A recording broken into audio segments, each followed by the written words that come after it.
means I'm going to start.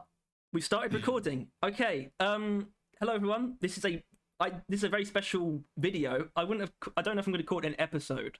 This is going to go out on the day of the podcast.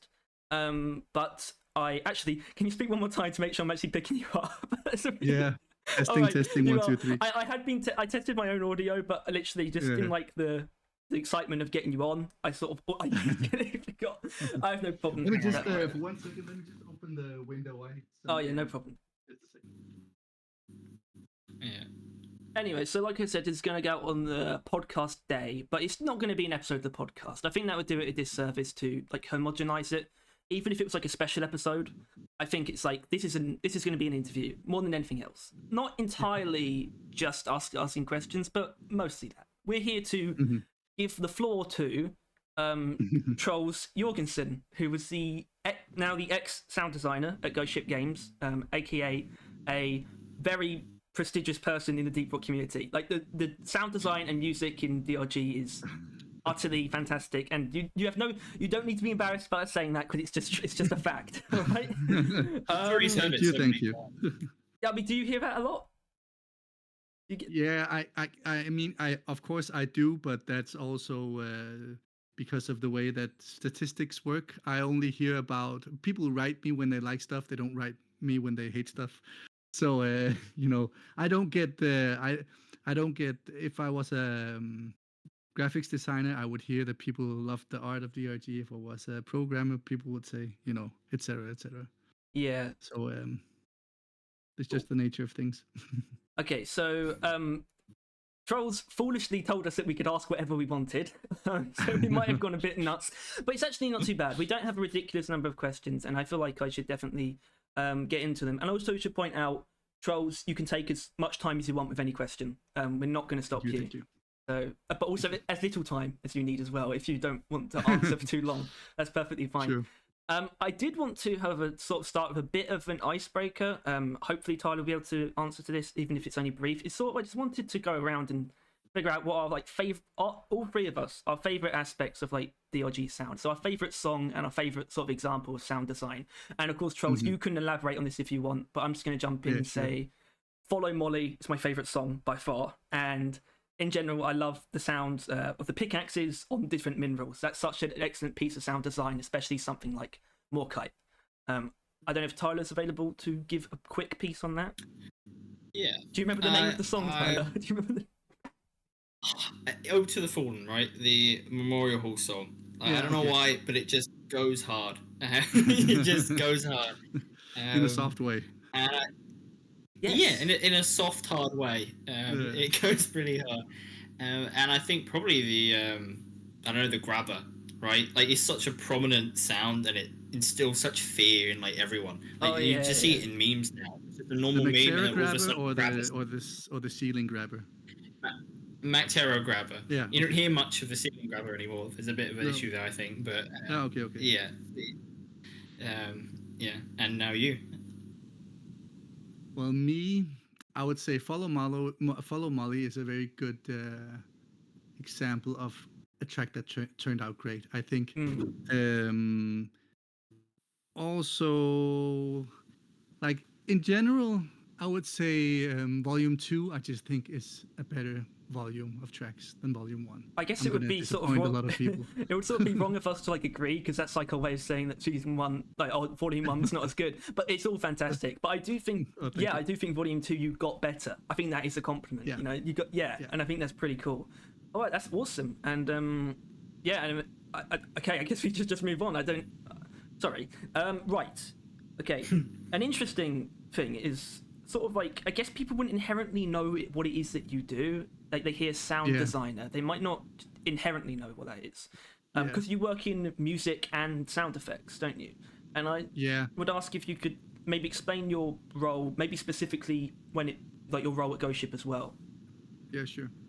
An audio designer or sound designer is actually completely different normally than a composer or a music producer or what have you. But just in this case, it was one person, and then Sophus, who also composed. Yes, of course, we can't forget the initial tracks. I'll have to include him, of course. No, But I was what going to I mention him what at some I point, hopefully. I was gonna... yeah sure. What I did at Ghost Ship was, or my role there was, it's so weird talking about this in past tense, um, was basically first of all coming up with like creating sounds for, let's say, creatures. You get an animation and you are told like this creature has these 5 attacks. It has an idle mode. It can, fly or whatever. And then you start experimenting and find out how you would go about creating the actual sounds, with a big sound library and lots of weird sound manipulation tools and your own recordings. And then you start crafting your own sounds. And then from there on, once you have the sounds, you start implementing those sounds. And that's like programming pretty much, just for audio. Like when this sound plays, this sound should stop, and all these elements should be docked, and this should be a bit louder, but only under these certain conditions. There is a lot of mixing taking place in Deep Rock Galactic that you never pay attention to. But if that mixer wasn't there, your ears would just explode from audio overload, pretty much. An example could be like, I think most people can imagine that you sit with a sound library and audio tools and do weird sounds, basically.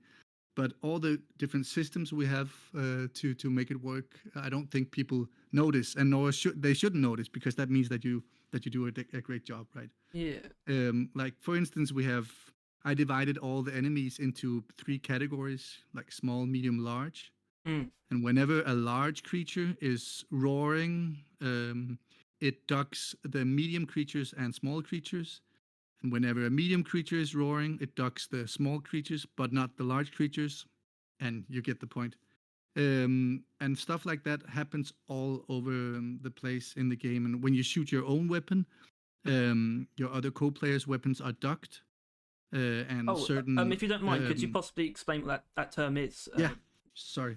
No the other players' weapons are turned down in volume. Yes, that's so what I assumed it was. Yeah. I believe actually that something similar or happens with the Mactera Grabber specifically. Is that right? Where it ducks everything else. Is that correct? There might be within a certain range. Once I don't have the project for good reasons anymore, so I couldn't open it up. But the system is so elaborate, and I've spent 6 years, almost 7 years making it, so I can't really remember all the different. Oh wow! So cases. is that around when you started about 7 years ago? Yeah. Oh my goodness, that's such a long time. That is very weird to think about. I mean, we heard about the game about 5 years ago. But yeah, I mean, I can't actually remember how long it's actually been in development, because obviously there was like different versions, like Project Walker and all these strange little things. Yeah. I was on after, like, once it became Deep Rock Galactic in 2017, I think. Yeah, okay, maybe 6.5 years or something. I don't remember fully. Yeah, and I'm sort of in the perhaps in the lane of that kind of thing. It's like sort of when things started. I guess I'd like to ask sort of how much you're willing to say about how you started, sort of how you got the job, basically, if you don't mind. Yeah. Well, I was born in 1982, and from there on, no. I mean, I have a degree. What do you call it? A bachelor's degree in audio engineering, and then after that, to finish that, I went on doing sound design for TV, commercials and stuff, but also tons of animation. I did. If anybody here has kids or has maybe seen it themselves, Lego Ninjago. Yes, I want to say I was actually going to bring this up, Lego Ninjago, at one point, just to sort of like a little thing aside from Deep Rock, because my older brother used to absolutely love Lego Ninjago, and I told him that you worked on it, and he sort of perked up at that, which was very interesting. Cool. I worked. Sorry, hold on. Yeah, I worked for that. I worked on Lego Ninjago and Lego Star Wars and Lego Elves and lots of different Lego projects, but also lots of other stuff for about 6 years until I couldn't take it anymore. And I basically saw that career-wise, not even like, I don't think of my like career like that, but basically being able to feed my family wise, it would be wise for me to seek into a more basically a work area where there are more job opportunities. because there aren't that many places around that do sound specifically for cartoons and video and stuff. And the salary isn't that great, and the working hours, if you go into making film, is very tough because it's all driven by creative people and tends to not be, I don't know, very good conditions in general. So the computer games industry is more established and more funded and what have you, even though of course you can find companies that crash and burn within a month. So I started looking for other places to work, and I saw that Ghost Ship Games on the internet. They were looking for an audio intern, and I was cheeky and I wrote them. I was like, and I didn't have any game audio experience, although I was always very technical. I did all the technical support, hardware and software at my old job, where I did Lego Ninjago and whatever. Yeah, and I wrote Deep Rock, or I wrote Ghost Ship that I was very interested, but I needed to get paid to be an intern. And then I wrote, I'm twice Emmy nominee for my work on Star Wars, Lego Star Wars stuff. And oh yes, yeah. Well, I obviously had a good look at your just the website, and yeah, I saw the Lego Star Wars stuff. But yeah, it was Lego Ninjago that really caught my attention, only because I remember watching that. So good work on that. So with Lego Ninjago, that was this. I shouldn't be talking about this really, but I was just thinking because it's supposed to be Deep Rock oriented. So was that just sound effects? Did you have any musical involvement there? Because that's a pretty iconic. I didn't. All right. I didn't do any music at all. I was doing lots of sound effects and Foley recording. For those who don't know what Foley is, it's basically doing like footstep sounds and your hand grabbing stuff and clothing. And we had a big room with tons of weird stuff and different surfaces you could walk on, gravel and sand and grass and whatever. Yeah. Stuff that you might have seen on the internet or on TV. Yeah, so those were the we did two have main areas. We actually did have a bit of a question about that. It was actually Tyler's question. I would hope we'd be able to ask it. I would hope so. If you can't, that's obviously perfectly fine. It was basically about the weird sounds one. Do you think you can do that? The weird one? No. Just, and I think this was specifically for like Deep Rock, but and just generally, what's the weirdest sound that you think you've ever like used, like in something like in Ninjago or Deep Rock? Yeah. Maybe we could get Deep Rock specifically as well. Yeah, but Ninjago, I simply don't remember. It all went by. Like we had, I think I had 5 days to make 20 minutes worth of sound design, and it was just, we just went 1,000 kilometers an hour all the time. So it was just getting it done. But for Deep Rock Galactic, I think it's actually what I made a video of the scraper thing. I made a video about what's it called? Well, we should probably know if it's in your videos. Sorry, I haven't watched them all. It's a newer video. It's the newest video. Oh, so it's the Stingtail then. Yeah, the Stingtail grabber. If it's Stingtail. Yeah, I think that's the shower scraper thing. That's probably one of the weirdest sounds I've ever used. Oh, that's cool. Yeah, I mean, just to finish how I don't know if you want me to finish about how I came on board with Deep Rock. Say whatever you want. Yeah, okay. The floor is yours. Yeah, okay. I'm just thinking very linearly and like I need to finish this, otherwise my brain will die. I wrote them and wrote them that I would love to be an audio intern, but that I would need some sort of payment, which you normally don't get as an intern. And luckily they had just received some funding at that point, so they were ready to put me have me on board. And in the beginning it was freelance work, but then after a couple of years, I don't remember, I got part-time hired, and then I was full-time hired, while they also simultaneously rented me out as an audio guy to another project. And then I was full-time only at Deep Rock Galactic or Ghost Ship Games, and then after a while I did a new thing and quit. So that's okay. That's brilliant. And I guess we could, because it leads on very nicely from that question, is jump to actually the end. And obviously we spoke a little bit about this before recording. I felt the need to check what Troels was okay with saying about his departure, but obviously that was about a month or two ago now. I'm actually not 100% sure, and obviously there was a Steam post about it, and Mikkel's very, very kind words from Mikkel, and I guess we kind. Yeah, and obviously you can say even less than you did to us beforehand if you'd like, but I think it'd still be appropriate to get a word in about your departure, anything that you'd like to say about it at all, basically. Well, first of all, Ghost Ship Games is an awesome place to work. Like seriously, everything you see on the internet or the general hype about Ghost Ship Games is just real. At least all the stuff I've read is just real. Like it's a great place to work. And Mikkel was super kind with his words on the Steam post, and it's a great place to work, but it's also a great place to quit. You know, there are nobody's mad or anything. And I also told them like, maybe we'll meet again in 5 years and we'll work on an awesome project again. You know, there's nothing, not any bad blood at all. And my main reasons, or there were only two reasons, like financial reasons, and then I wanted to do something else. You know, so I was just, I'd been doing dwarf stuff for 6.5 years or whatever, and I was ready to do something else. Oh, well, we love dwarf stuff though; it's the best stuff. I guess something that is just comes directly from that, but on just a more positive note, is that your departure resulted in actually a new track being added to the game, which was Journey of the Prospector. And I guess it's a very simple question: is how that came to be? I guess. Well, basically, this track and what's it called? The one where you see, I completely forget the real titles of the tracks because we have working titles for tracks and they change all the time. And for me, even when you said Follow Molly, I had to look it up on the internet and be like, oh yeah, it is that track. Are you allowed to talk about the working titles at all? Do you remember them? I think it was just called.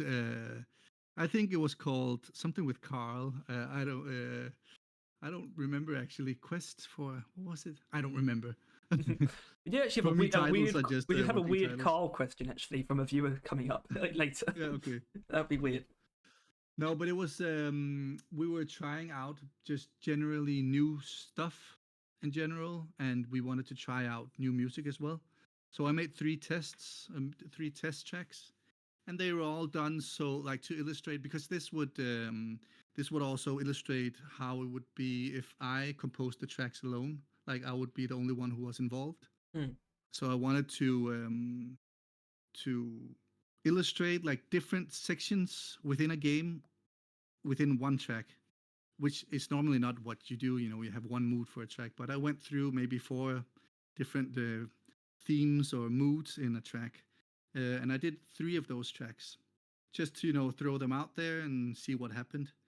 And then I quit, and Mikkel took me aside and said, "Wouldn't it be awesome if one of those tracks could be your farewell track?" And I was like, "Yeah, that would be super awesome." So I had to remodel the track that we chose to not have all the different moods, but more be like one consistent mood, so it would fit to the game. And yeah, I'm playing the banjo and having fun with the track. Oh, did you actually play the banjo in the studio, like with the actual real instrument? Yeah. That's awesome. Like when I do stuff in general, I mean, I have like real synthesizers, and yeah, it's I sit down and I play stuff. It's not just let's get this 2-minute sample of someone playing, and then I'll just use that or chop it up. It's like a lot of me playing. I suck at playing many different things, but I can make it sound like I'm a lot better. So that's what counts, really. Yeah. Yeah. Oh, I had yes, it's because you mentioned the actual other tracks. That there were multiple tracks left. Is that correct? That didn't get in the game. That you will never get. Yeah. Was that all of them? Are there like even more than that that weren't in the game? Like, for example, Volume 1, were there any tracks that didn't get in Volume 1?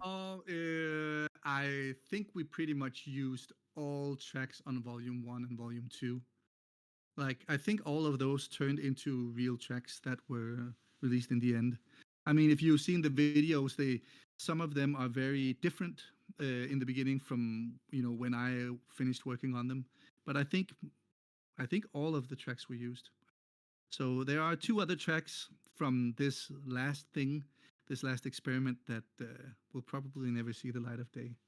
It's such a shame because you're just so good. We want to hear them. Oh, thank you. And You'll have to ask Ghostship. yeah, I did have one more thing to say about Journey of the Prospector, actually, which is I hope this has some eyes on it so that we can bring up this issue, because I believe it's not actually playing on the Xbox version. I haven't heard it even once since Season 4 was started. I haven't heard it in game at all, which is very, that's not right, is it? Very weird. Yeah, I swear I haven't heard it, and I've played a lot since Season 4 came out. Yeah, so okay. if someone could look into that, that'd be lovely. Jacob, if you're listening, or Johan, those guys, track, they like us. The Journey of the Prospector thing is also a bit. It doesn't sound like a typical Deep Rock Galactic track because it started out as as a very different track. It was just an experiment, pretty much. So I had to pull it into the Deep Rock Galactic world.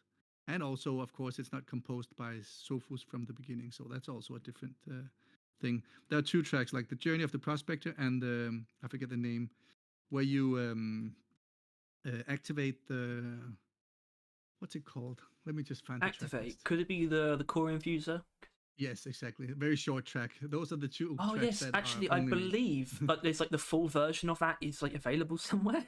Actually, like because the core infuser is like cut short. Oh yeah, actually, it might just be on Spotify. That's very easy. Yeah. Okay. I actually had the next thing I had was actually another sort of icebreaker type thing, which could be a bit more generalized. Obviously, we're definitely gonna let you talk more than anyone else, ideally. But I really like this idea of when we realized how important the sound or the music was to Deep Rock, and that can include like when you realized as players when we realized we loved it, or when we realized how important it was to their game's identity and things like that. Because I can definitely recall that for the music. And I think it was actually shared for us actually, so I can at least cover Tyler's answer in that from that perspective. I think there was just a moment. I believe it was actually an Extraction, and we just picked it. Literally, just I think it actually might have been Tyler just said, just how good the music in this game is, and then it was like, oh yeah, fantastic. But then the sound design was much longer term. That was just like because I wasn't paying attention to sound back then. Children know what music is, but sound design's a bit more nuanced, so that took a lot of time for me to. That was like gradually I realized how important the sound design was and how amazing it is. Although maybe bulk detonators are a good example because those footsteps are terrifying. So yes, I guess for you it would be could be like when you realized how important it was to people, or when you realized you felt like you'd done a good job, something like that. Well, I don't remember what track, but I remember we had finished a track that was for wave music, like basically when you have tons of enemies coming at you, right? And I just remember like playing the game and being like, okay, this really works. And that was like one of the first or second wave music tracks that were done. And also, I heard Søren, who's working at Ghost Games as well, and also other people were like, "Oh, this is awesome, this music," and I was like, "Yeah, it actually is." And I don't mean that like in an egocentric way, but like when you see what a specific piece of the puzzle is and how it really elevates the whole project. I don't mean like without my music the project would be horrible, because it's an awesome game, super simple but awesome game. But I mean, there are also graphical things that come in, and I'm like, wow, this is just awesome. This just fits perfectly into the game. And it's not like that I think necessarily that the whatever graphics designer was the most amazing person on earth, but I just rejoice in the whole basically when you tie a bow on the whole package and everything just gets elevated.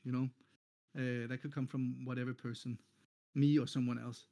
And sound design is also much more like, sound design is very weird because you notice it when it doesn't do what you think it should. Like you will immediately notice in a movie or in a game when audio is bad, unless it's some cell phone game or whatever. Then audio doesn't really matter that much often.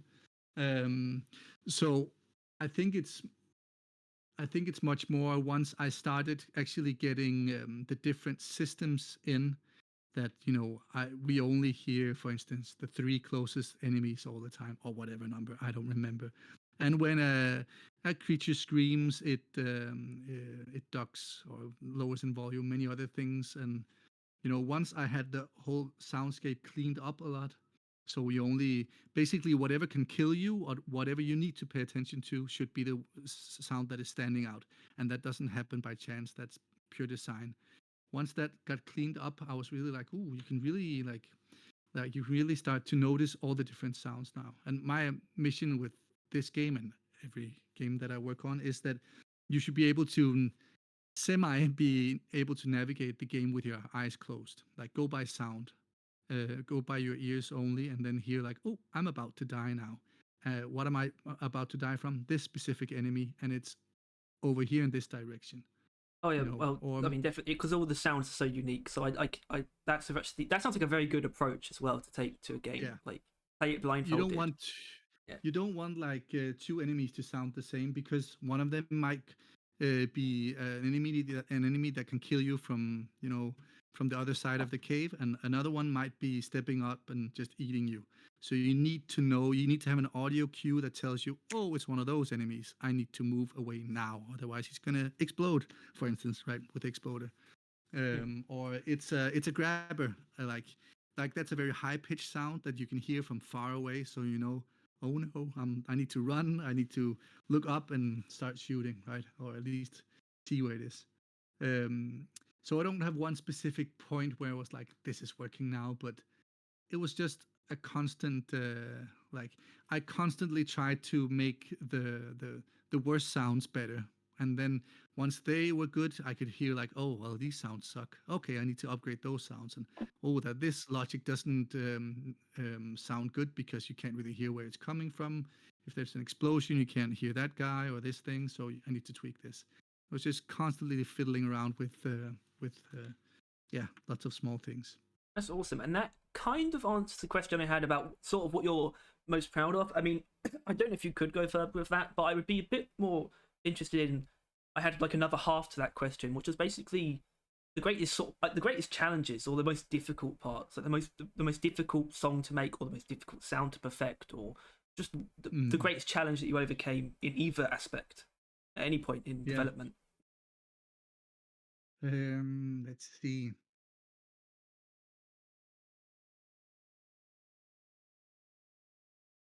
I mean, that's also the nature of the 2 different things. Like audio can be. Oh yeah, actually, one creature that was hard to nail was the sand shark. I don't remember its in-game name. Don't worry, but you know I do. Naya controller. Don't worry, you can lean on me for any of that stuff. I've got it. It's all in my head. Don't worry. That was hard to nail because you never see its mouth. You never, like, it's underneath the sand most of the time. You have no real reference to like, what does a worm sound like under the sand? Like, who knows? Yeah. And this is a shark type of enemy. So I remember struggling a bit with that, and lots of other like people at work that were playing the game were like, what's this creature? I don't know, what is that sound? And once they say that, you know that you have failed pretty much. So yeah, I struggled with that. Also, like, but sound design is definitely or more forgiving in the sense that it doesn't take that long to make. If you need to make a 7-minute track work, you have to work on that for a long time, and it can really, like, every time I compose stuff or produce other people's stuff, it's generally uphill and a struggle. But I mean, I enjoy the process, but you have to put so many hours into it, and if you change something, let's say the track is 7 minutes long and you change a little aspect at 6 minutes and 22, you need to listen to the whole track from beginning to end just to get that flow and hear what it actually sounds like in context. Oh, don't worry. We feel your pain when we not literally. I'm joking when I say that, but I'm just thinking about when we did a tier list of all the music and we listened to all of it over and over again. Yeah. But obviously, that's not even close to what you had to do, I imagine. No, but I'm not going to complain. I enjoyed the whole project, and I thought it was awesome taking Sofu's what do you call that? Sofu's core composing thingies, and do something with them. I really enjoyed the whole process. Yeah. But it's just the nature of the process. It's always a struggle. Yeah, I do think about that though. Like 90% of the time it is. Because obviously Sophus was the composer, as in he made the music. So I guess a lot of people don't realize how different it is when it's given to you to work on, right? As in you actually do a fair bit with the music. You make it sound quite different, I believe, to how it starts when Sophus gives you the tracks. Yeah, I mean some tracks were altered a lot. Like this, like almost. I would say 50% of Follow Molly is something that I made, like the ending part where like it gets more upbeat or whatever. You can see the video if you want to. I should say that is one of the videos I definitely watched because, like I said, I love Follow Molly, and that just makes my that makes my respect for you to like skyrocket. That's awesome that you you did not most of that, but like you had the biggest impact on that song. Would that be fair to say? Yeah, I think so. I mean, there are other tracks, the more what do you call it, orchestral tracks. Like I don't remember da da down da da down down da da down da da down. I don't remember what it's called. Let me, if you can pause or edit this out, I can find the track. Oh, absolutely. I can pause for just a minute. Where it didn't change too much from the how it was composed in the beginning. Sorry, the last descent there was. I think I didn't quite actually catch that on the recording because I'm just like playing and pausing it basically. Sure. So yeah, the last descent. Okay. Yeah. Should I start now? Oh yeah, absolutely. Sorry, I already. Okay. Don't worry though. Don't worry. The last descent is a good example of something that Sophus did that didn't really change that much. More of like mixed stuff and adding in and taking away different things, but the core track is pretty much the same. So some tracks were like, let's say like 80% as they were given to me, apart from mixing and stuff, and then other tracks were like maybe I changed 50% of the track or whatever. Or I don't know how to even give that a percentage, but it varies. That's what I'm trying to say. And that's not like the normal way you work. Normally you have a composer who takes it from start to finish. But I was brought in later in this. Sophus had already did a lot of sketches for the game, and they needed someone to take it further. And I was like, yeah, let me try. And they were happy with the result. And then we just continued working. So. Great. Awesome. I actually had an interesting sort of quite broad question, so you can either this could either be a short or long answer. Basically, and I'm just going to read it as is, but then I'll elaborate. It's sort of like basically how much of the sound literally came from you, as in does literally 100% of what we hear in game was it ran by you at some point? Even all the voice acting is everything basically tied to you that we hear in the game. I recorded all the voice lines in the game. Oh, there are some like a tiny amount of voice lines that were recorded before I joined the project that was recorded with whatever microphone at the studio. No, they can't. Are those voice lines in the game? Yeah, they're in the game. Oh no. Some of the saluting stuff. I mean, I tweaked those sounds and made them sound better and stuff. But like apart from that, I would say like 99% of all the sounds you hear, including voice lines, has been recorded or made by me. I mean, that just made me think of another really cool question, which is basically, were you there at the very first recording, like the very first time Rock and Stone was recorded? Were you? Did you experience that moment? Nope, I actually didn't experience that moment, sadly, because that was they had the salute thing, as far as I remember. They had the salute thing down already. Yeah. So I wasn't. I can't really.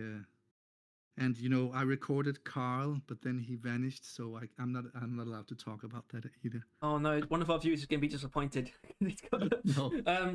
That made me think of back when I asked about. Why am I forgetting? I just blanked. You know what? Let's just move on. Yeah. Sure. Okay. Oh yeah, because we talked a little bit about cut music, and I think we got everything there is there. But I was also wondering about sort of cut just sounds in general, and I suppose a specific one would be, the elevator plants in the dense biozone. They when they're destroyed, they let out a very unnatural roar that you would not expect from a plant, and a lot of people picked up on this. And I think it's a rumor. I'm not sure if it's confirmed or not, but that is from like a cut creature or something like that, and it was just put on the elevator plant. It's like a placeholder. Let me find the sound. That's obviously me like trying to pry and get you to say things. You shouldn't. The longest elevator plant ever. I have to like find the sound because I seriously don't remember all the details. Let me see if he kills it. No worries.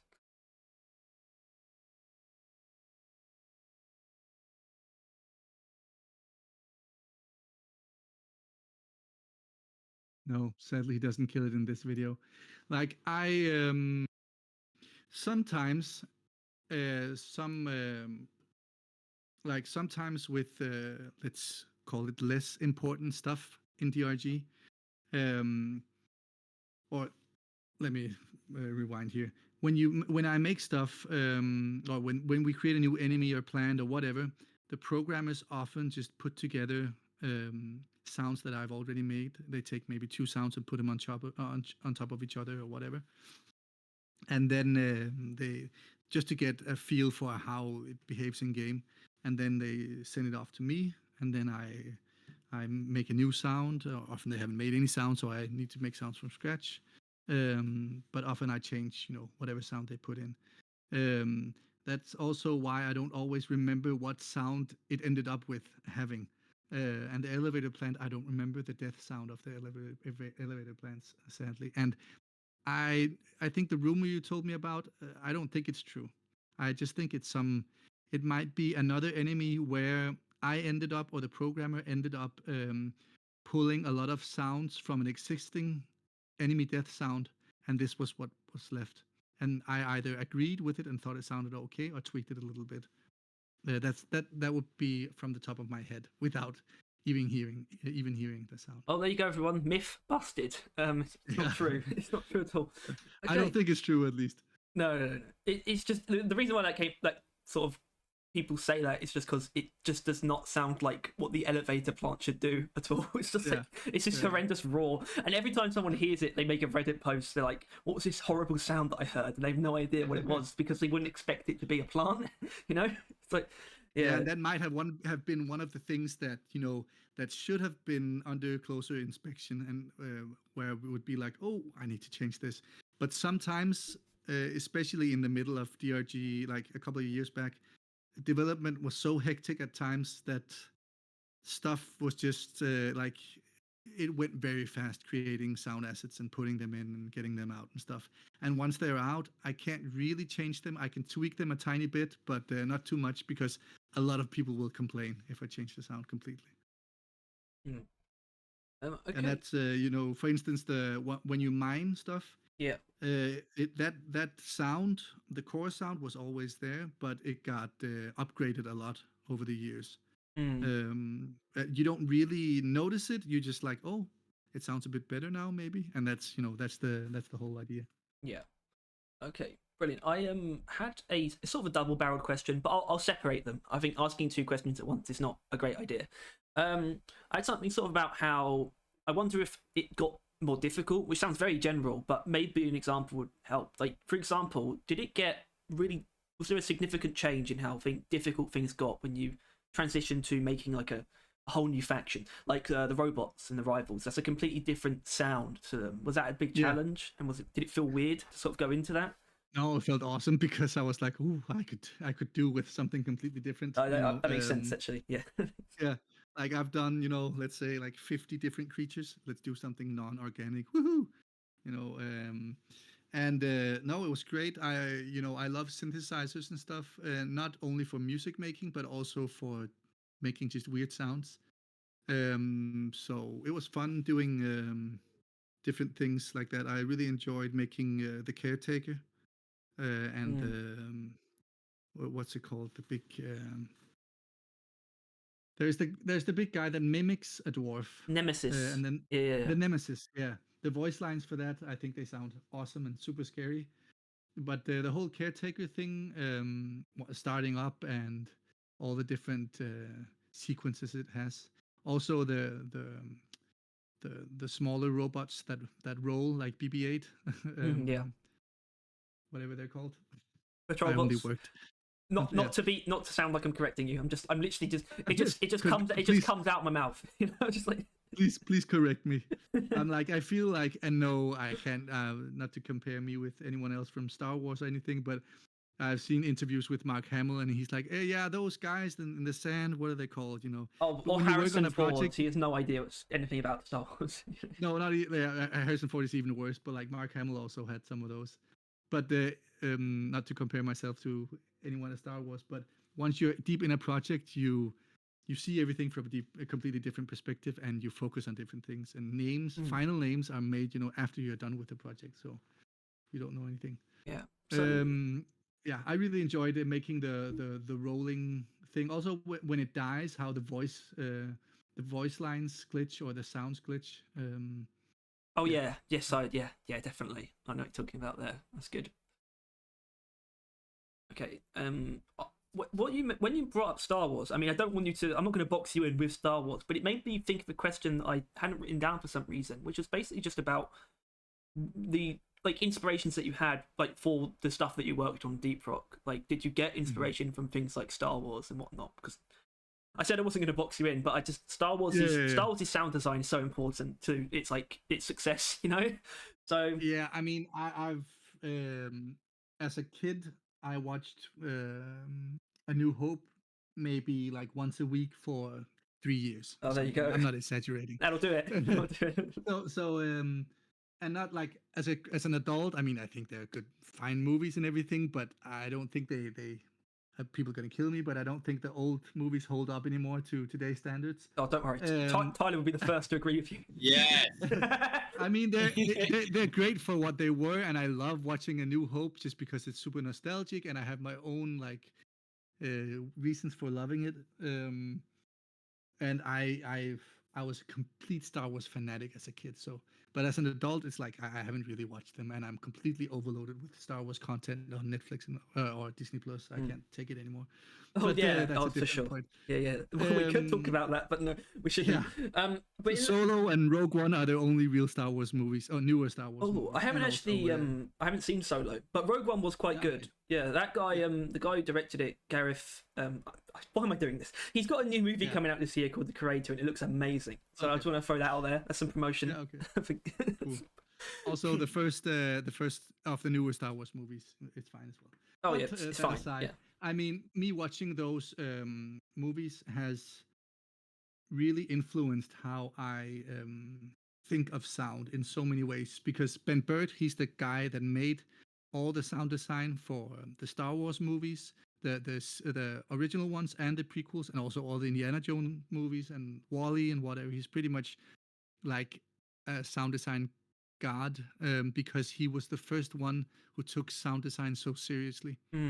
And just I try to always mimic like TIE fighters, for instance. That's an elephant roar. Oh, that's like literally the first thing I thought of when it came to Star Wars sounds that could have inspired you. That is maybe the most iconic sound. That and the lightsabers. Yeah. Exactly. I was about to say the lightsabers as well.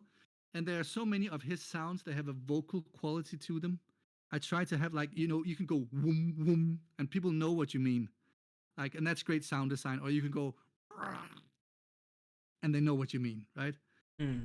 Yeah, absolutely. You can like you can mimic those sounds badly yourself, and people will know what it is. I guess. Exactly. Yeah. And it's not only because it's like because everybody knows the movies. That's of course a huge point. But the a lot of his sounds are very mimicable, if that's even a word. So I try to have with all the sci-fi stuff. I try to have very vocal like sounds. Like for instance, the Betsy, like when she talks, you can hear that she's a cute robot or whatever. And I don't know, it's hard to describe, but it's just it's under my skin somehow that I really try to make the sounds always have a vocal quality to them. Of course, creature sounds will have a vocal quality sound to them, but well, no, because it should be that something made that me you should be able to mimic with your voice. yeah, that made me think of the robots because I just realised how many more questions are popping into my head. I don't think we have enough time for this. But yeah, about having a vocal quality to them. When I think about it, all the robots do. And I was wondering if you could say anything about the differences between them, because you can tell like which one's Bosco and Lloyd. I mean, Lloyd and Bosco are the same, I guess, but then you have Doretta and Molly. Actually, Lloyd and Bosco are two different. Like Bosco, you corrected me then. You corrected me. Bosco is helping out in the caves, right? And he doesn't really say that much because you should be focusing on enemies. But for instance, Lloyd, once you start ordering something or you walk up to him, one of his voice lines in air quotes is like "woo woo woo woo." It's like me saying with a synthesizer, "What will it be? Like, what will it be?" So you are actually a voice actor in Deep Rock Galactic. Yeah. But I always try to have stuff like that in. Also, if you pay very close attention, this will be an Easter egg. What's the grenade called? The grenade that spawns little spawns. Okay, I think it's droids that help you out. Yeah, well, people call it the Shredder grenade, but it's actually called the SSG, which I think actually means Shredder Swarm Grenade. So that's kind of lazy. Yeah. Okay. So those little drones that help you, right? Yeah. They once they idle, they also say stuff. If you're super quiet and listen to them closely, they say stuff. But it's like it's coded or whatever. And if you pay close attention, you can hear that they often say, "Lloyd is king. Lloyd is our king." They say that in like a decrypted does Mikkel know about that? Was that you? No, he doesn't know about that. Maybe that's brilliant. That's I love that. And I think I almost had a similar question. I can't remember now. Oh god, I think maybe I should use the notes because that will help me pick the next question much easier. Actually, it was the second half actually, because we talked about transitioning to robots, and obviously, it's very nice to hear that you love doing that. It seems doing the robot sounds, but then and then Rockbox was also a little bit weird. But then I'm thinking more about coming to season 4, and we have a couple new glyphids introduced, and I was just wondering what it felt like. Did it feel like a return? Did it feel like you're coming back to something familiar, doing glyphid sounds again, or did you not even think about it? Let me see what the new. We had the Stingtail and the spreader. Yeah, the spreader. I enjoyed working on. We also had another one that spits goo out. What's it called? There was another enemy as well. I forgot the name. But I really enjoyed making those sounds actually because it was like coming back again and just wanting to bring my A game because it was new and fresh. Also because especially with the spreader, the working title for that was the walking plague heart. You know, it walks around and spreads plague out. And it has these shields that you need to foam off. Okay, this feels bad because I need to make a pretty big correction because people might get confused because you are actually talking about the Rockpox Corruptor. Yes, that is the guy I'm talking about. Yeah. Sorry. No, don't worry. I just thought that's important in case people got confused. Yeah. Okay. I really enjoyed working on the Corruptor because he was such a weird new type of enemy. Like normally you have these very spider-like enemies, but this was just like a nightmare from outer space that had landed pretty much. And it has 3 mouths, I think, or 2 mouths, I don't remember. And it has, shields that you need to break off and stuff. I really enjoy, and it has these special attacks where it shoots out arms. I really enjoyed coming back to the Glyphid Stingtail and the Corruptor as well.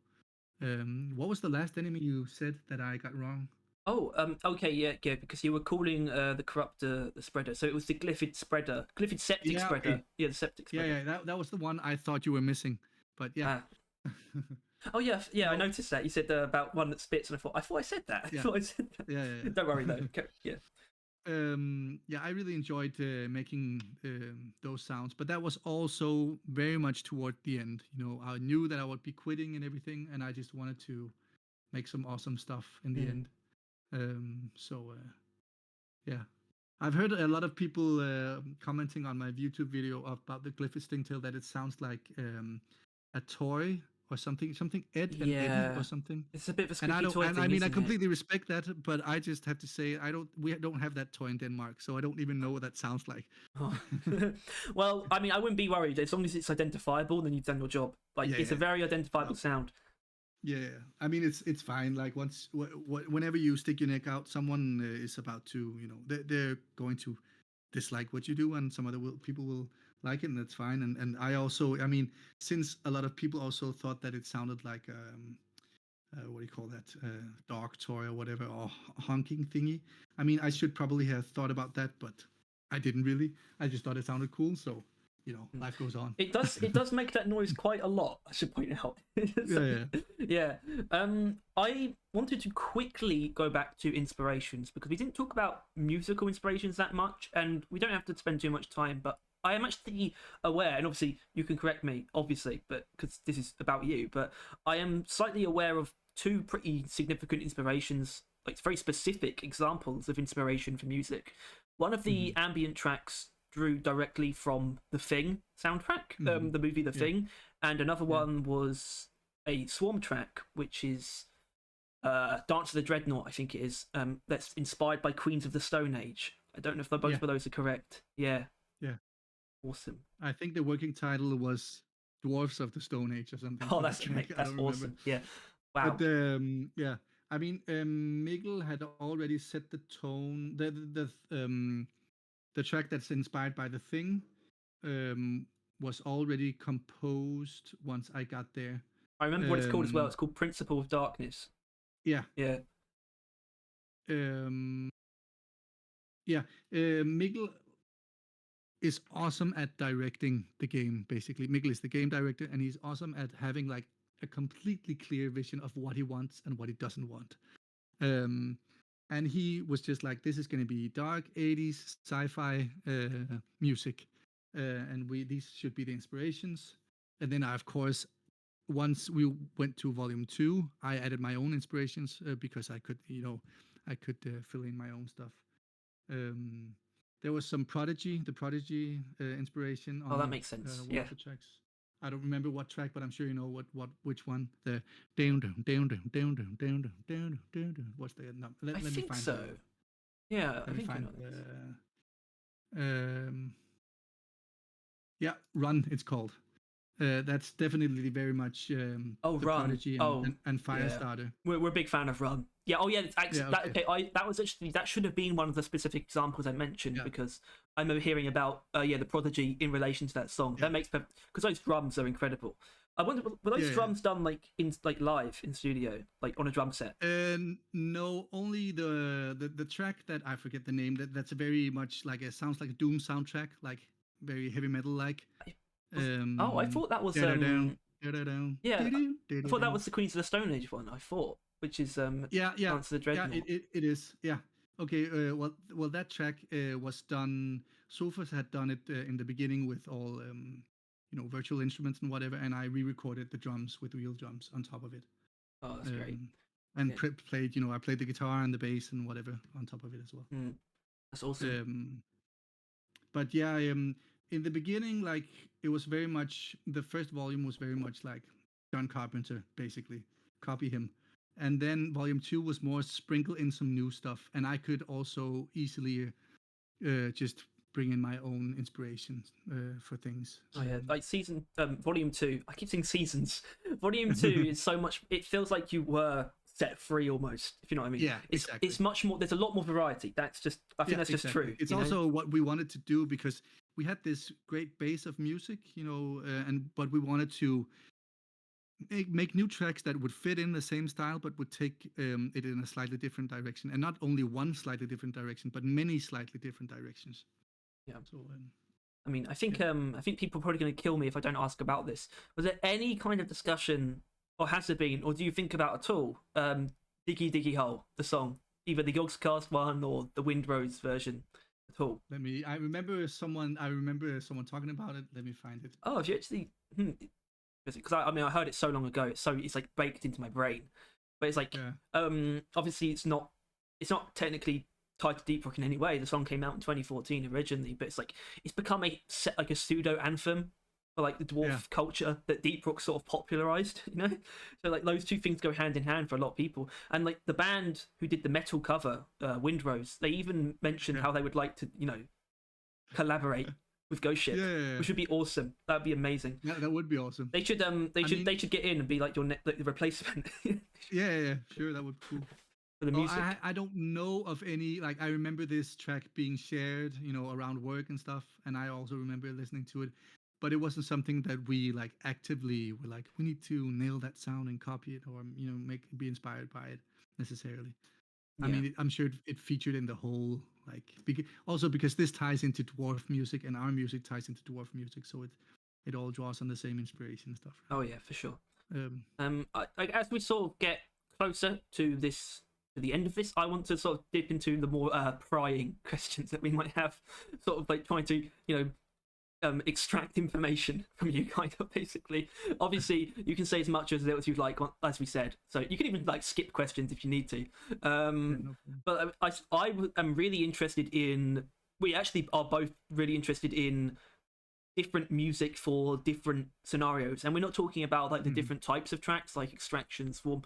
We're talking about specific music for different boss fights, for example, or I know that there was one that there was a swarm track that was specifically intended for Mactera swarms, I believe, and then it got added to the base soundtrack. Things like that. And we especially talk about like, what if the robots had their own music? Was there any ever kind of discussion about that? Because there was. I don't remember what track again, because I don't have a memory like a 90-year-old. There was one track that was playing by chance in a mission, where you go and you have what is it called, an escort mission, where the whole crystal is being hammered out at the end, by the big drill, and I was like, we could make this track fit in with the tempo of the drill. That would just be awesome. Like, once it starts drilling, the music starts pumping in the exact same BPM, and everything is just amazing. And I ran that idea by Mikkel, and he thought it was a cool idea, but he was skeptical because he didn't want the same track to be there every time he did that. And that's been the whole thing. Like, we want the game to sound different all the time. Like, the whole procedural generated idea. So yeah, I think that's the main idea, that you should have like a specific pool of tracks for a given situation, but not one track for one specific situation. Well, that because sort of it gets the same, gets samey. You're not about to bring up Dreadnoughts, are you, Tyler? Not that. No, well, I'm saying that Dreadnoughts, I guess they were justified because they had like 3 different soundtracks, and it would have meant that you would have needed 3 different soundtracks for like the Omra fight and the Caretaker fight, and that would have just been too much, wouldn't it? Yeah. But we would say then, based on the Dreadnoughts getting 3 tracks, then it would technically be justified. But that would still be our line of reasoning. Yeah. But there's also like, then there's a huge problem. There's a Dreadnought track, and then a wave comes in. What track should then play? Should that overrule the Dreadnought track? Like, and if you start to make different special cases, then the whole system can quickly fall apart, and you end up with a music system that is not consistent, really. Yeah, I was wondering. So, Tyler, did you maybe want to? But now you're like here. Did you maybe want to ask the big question that you had, the season 4 thing, the weird question? I don't remember. All right. I think the one I posted recently. Yeah, that one. All right. So obviously, I'm not sure how aware you are, because if you were leaving, but season 4 didn't go down amazingly with the community. Like, obviously, it's still, the quality is always there. That's something we always trust. But the quantity was questioned, and just because you're like the most reliable source, people think that Ghost Ship is not trying as hard or is working on other things. Can you just completely dismiss that while you're here? I can dismiss that they're not trying as hard, for sure. Like, we all tried to. Like, it's a bit hard for me because I was on my way out there. Yeah. But there has been a lot of other activity at the company, so that probably. You could probably maybe feel that a bit in season 4. I don't know, but people are definitely trying as hard as they can. We personally had no doubts about the effort. We never doubted that the effort had gone away, but there were still weird things going on, and it's like, be more specific. It was like season 4 was not badly received, but it was the most negativity that we had seen. Still, it was I mean, I think it was just I think it would be, because of things being done slightly differently within the company that caused a bit of stress here and there. Would that have but it could also be anything to something do with completely different. publishing? That Ghost Ship Publishing. Yeah, I'm not gonna. I don't want to go into any details. Don't worry. Don't worry. You don't have to. I mean, I guess people sort of want. This is a very simple thing. People sort of say, oh, that they see Ghost Ship Publishing and they think Ghost Ship are developing other games. We know that's not the case. So it's not.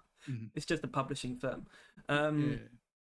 Okay, that's cool. I mean, I guess I could stay on the topic, but in a bit more of a different way that you're hopefully willing to answer. I guess I should ask.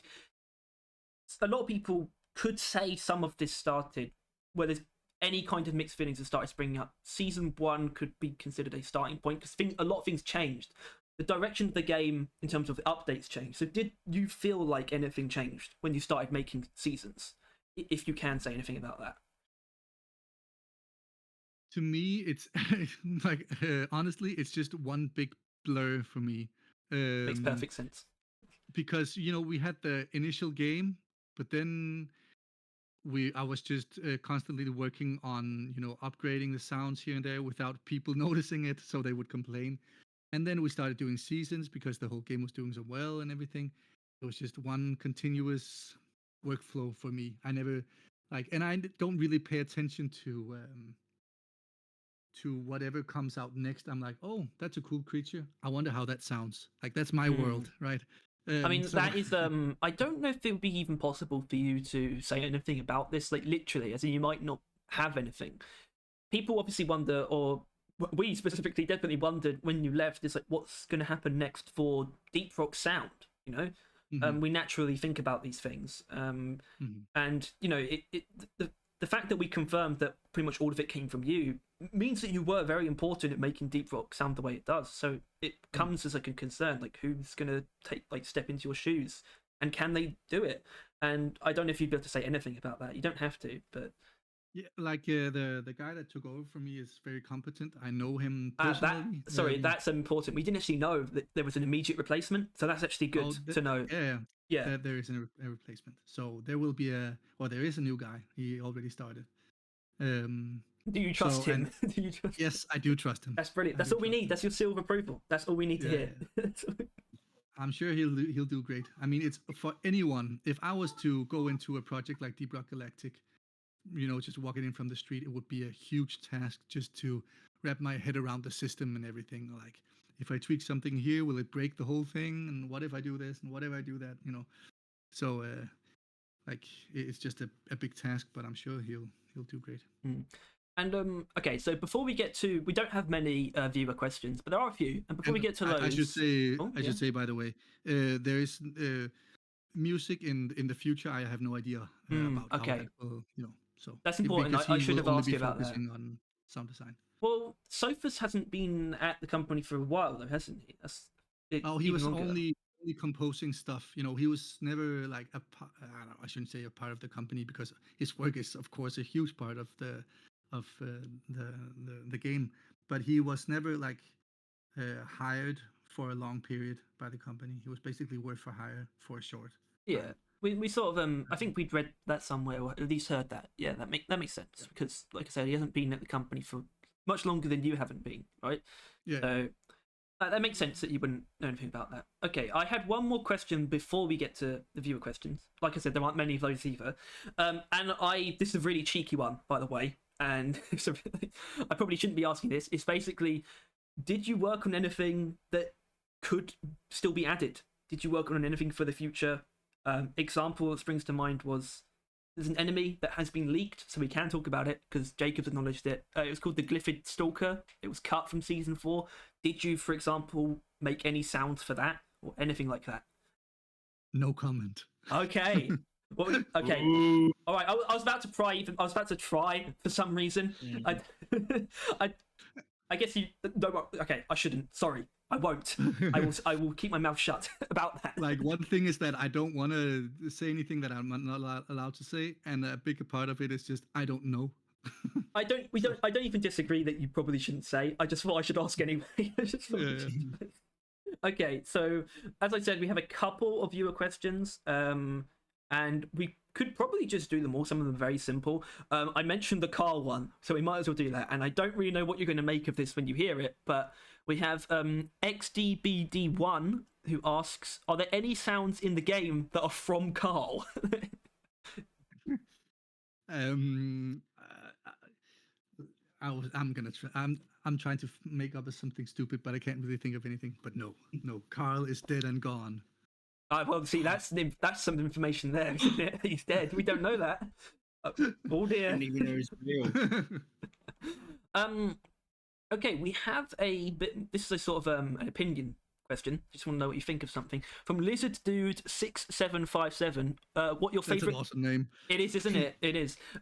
Asking what your favorite gun is, and it could have to do with the sound it makes, or just your favorite to use, even either way, or both. I think my favorite gun. What is that? I love the guided rocket thingy. Yes. Doesn't sound like I've been working on this game for 6+ years. I love the sound of that, like the heavy thumping thing it makes. I also like the goo cannon. Oh yeah. It sounds, and when you charge it, what it sounds like. And we're big fans of the goo cannon, the sludge pump barrel mission. We are advocates for it heavily.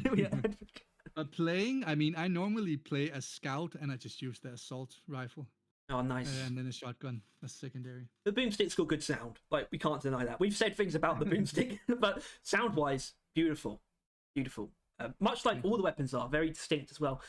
I got a really weird question that just came to mind, though, about...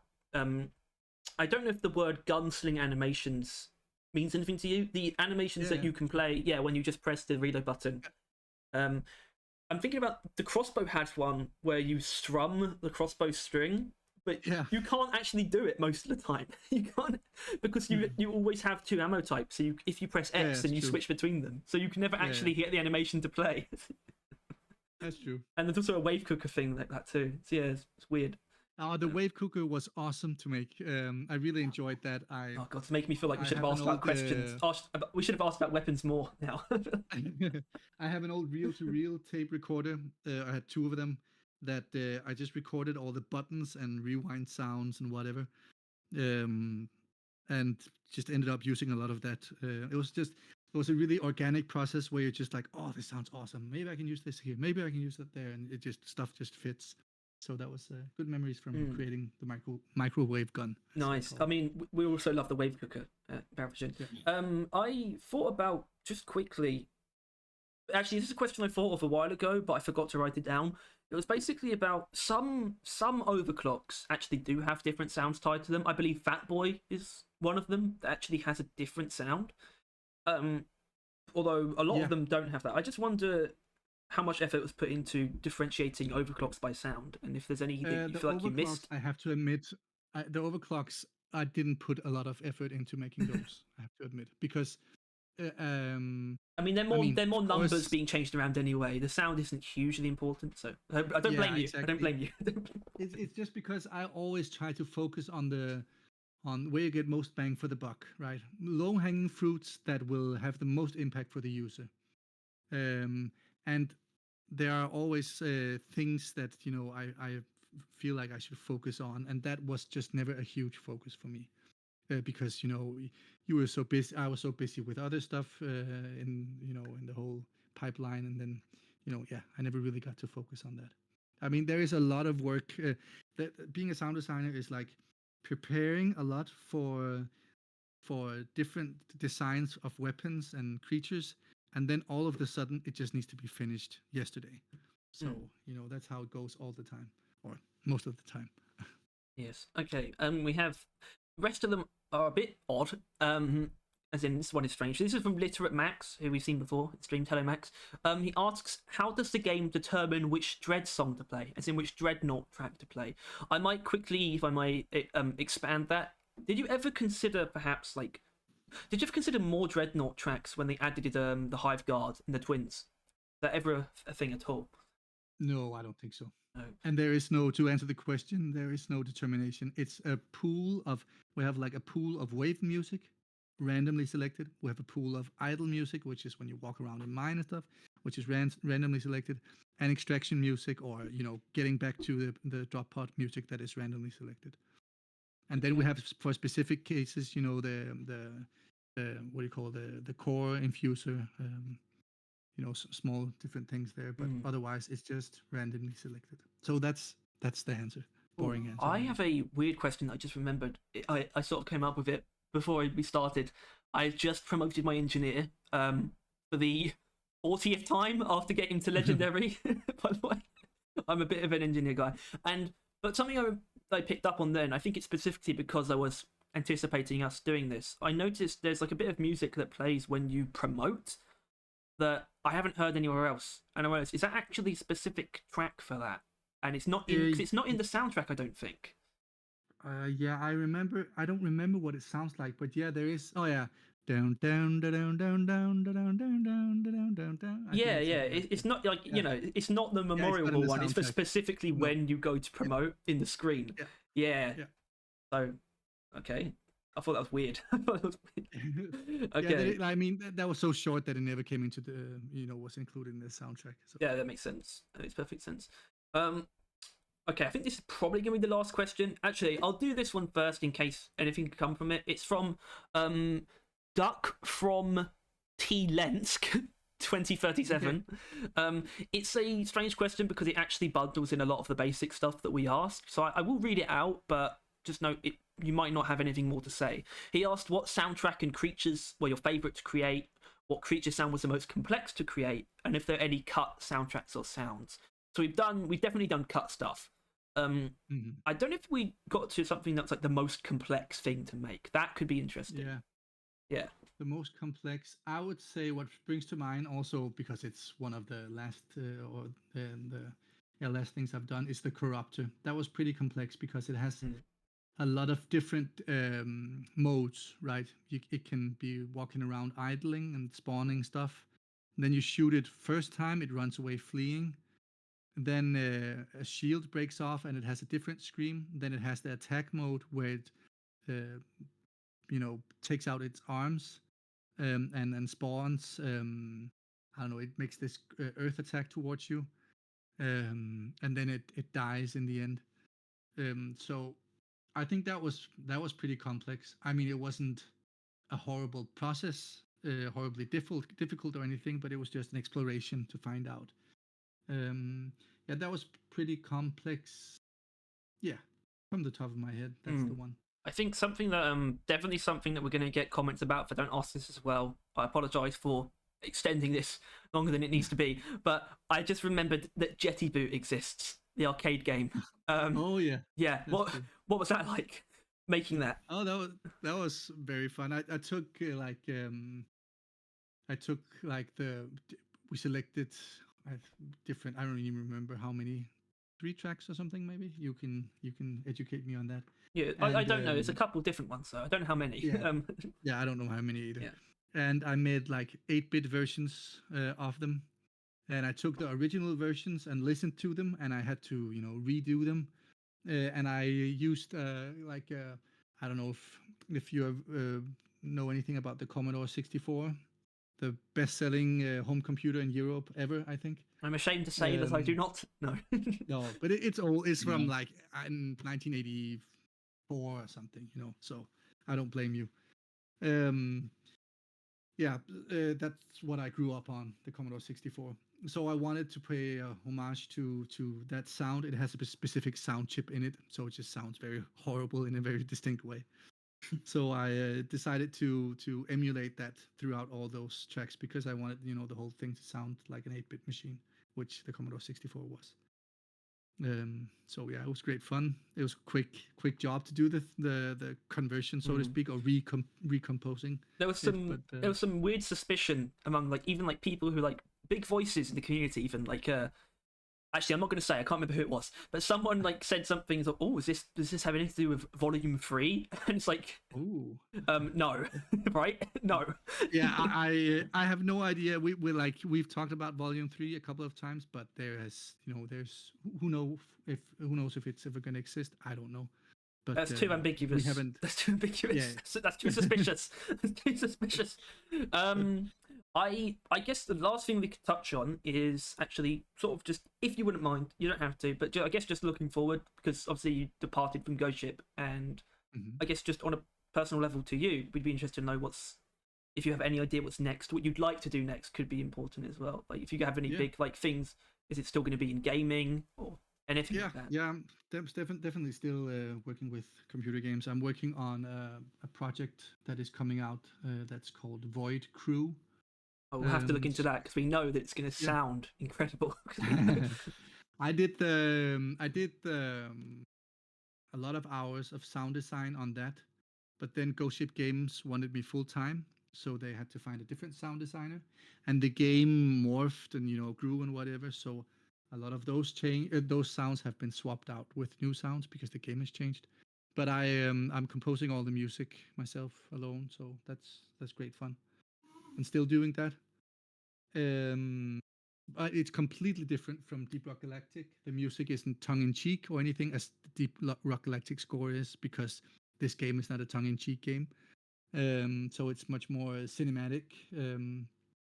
And then I'm working on another project that I can't talk about. I'm working with one of the guys that worked on, from Battlefield 1942 up until and including Battlefield 5. Wow. One of the audio guys. I'm working with him on some on one project and more projects in the future. That's awesome. That's great. Sounds like things are Cool. Brilliant. I don't know if it's actually the time to ask. I don't know if he's able to say anything. I just wanted to know if Tyler had anything else that we haven't got to on his front. No, I'm good. I think we can let him go now, Harry. Almost definitely. Well, look, probably has. it's an hour 16. It's not too bad. All right, it's not terrible. It's okay. It's okay. Yeah, I mean, honestly, I could probably come up with a lot more questions. That's the scary part, but I won't. We can take if this video explodes the internet, we can take another round at some other point. Oh, we'll have to. I mean, that'd be brilliant. I hope it does explode, just in general. I really hope it does. That'd be incredible. So before we go, one final question, which is from old school Chazd. Would Carl approve of this interview? Yes, he would very much. Yes, he would. This interview was for Carl. If he wasn't dead and gone, quoting you. Oh yeah, you said that, Troels. That's on you. That's only like I never met him in person, so that's just what I feel like the caves are telling me. And if any of us get in trouble with Ghost Ship after this, we'll see you later. Yeah. And I want to say, Ghost Ship Games, I'm sorry if I stepped on anybody's toes or if I said anything that I wasn't supposed to say. I don't think you definitely didn't step on anyone's toes. Don't worry. Anyway, we definitely need to wrap this up though. I want to say this was absolutely amazing, as in it was absolutely amazing and awesome of you, Troels, to join us. You were incredible in this interview. Thank you. We couldn't wish for. Honestly, I mean, you sound pretty great. That must be because you're an audio engineer. If you have any advice for us, that'd be amazing. But either way, yeah. All I have to say is thank you to Troels. Thank you to everyone who joined. Everyone who's watching, I guess. And that's it. I guess we've got to go now. Your future endeavours. Of course. Thank you. How could I likewise. forget? Oh, thank you, my friend. Okay, let's get out of here. Yep. Goodbye, everyone. See you later, maybe. Have a great day. Lazy, maybe. Goodbye. Bye.